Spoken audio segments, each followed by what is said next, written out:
1, 2,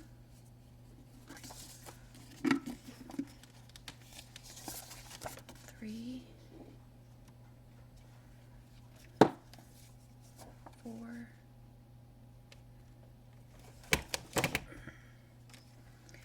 and 5.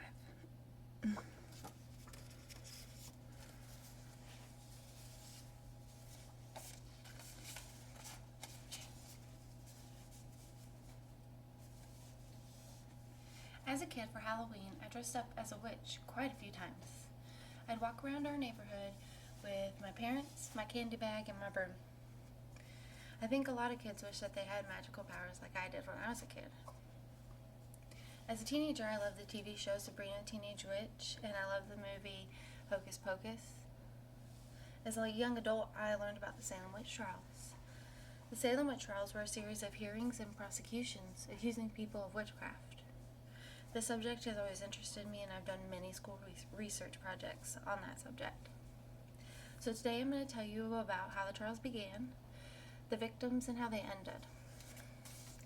Merriam-Webster defines witch as a person credited with having usually malignant supernatural powers. Belief in witches began as early as the 14th century in Europe, and according to Smithsonian Magazine, tens of thousands were executed during this time up until the 1600s. During King William's War, a war against France in the American colonies, refugees from New York, Nova Scotia, and Quebec were sent to Salem Village in Massachusetts.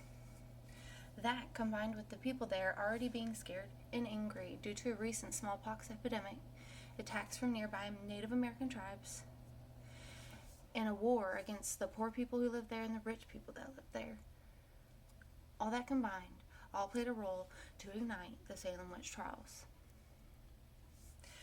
So the people, they were suspicious of their neighbors and they feared strangers. So in 1692, when Elizabeth Parris, who was 9 years old, and Abigail Williams, who was 11, started having attacks of violent contortions and screaming outbursts, a local doctor diagnosed them with bewitchment. So History.com states that 5 other girls came out with the same diagnosis after the first diagnosis came out. Those 7 girls accused 3 women of bewitching them. Now, there were many people accused during this time, including upstanding members of the community and even a 4-year-old girl.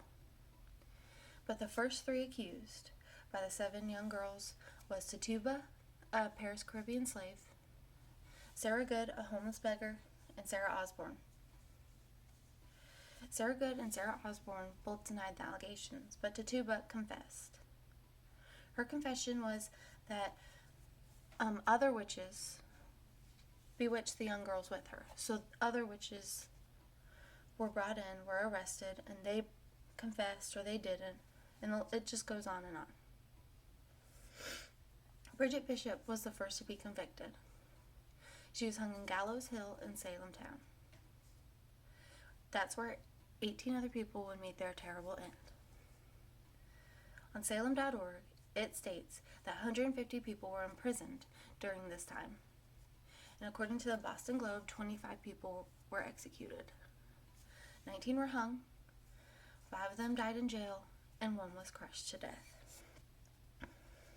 Now these trials really ended one-sided in my opinion. A lot of people thought that the trials were unlawful.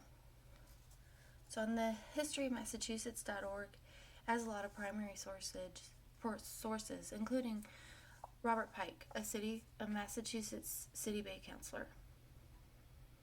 He said that the trials were unreliable because anything of that nature, witchcraft, could be considered a delusion.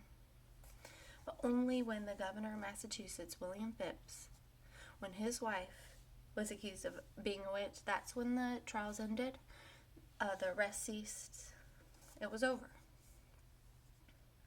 Now, 300 years later, there lies a memorial where 19 of the people were hung. And there's also a book and a play called The Crucible, dramatizing the events. Now, this subject is interesting, but a tragic part of history.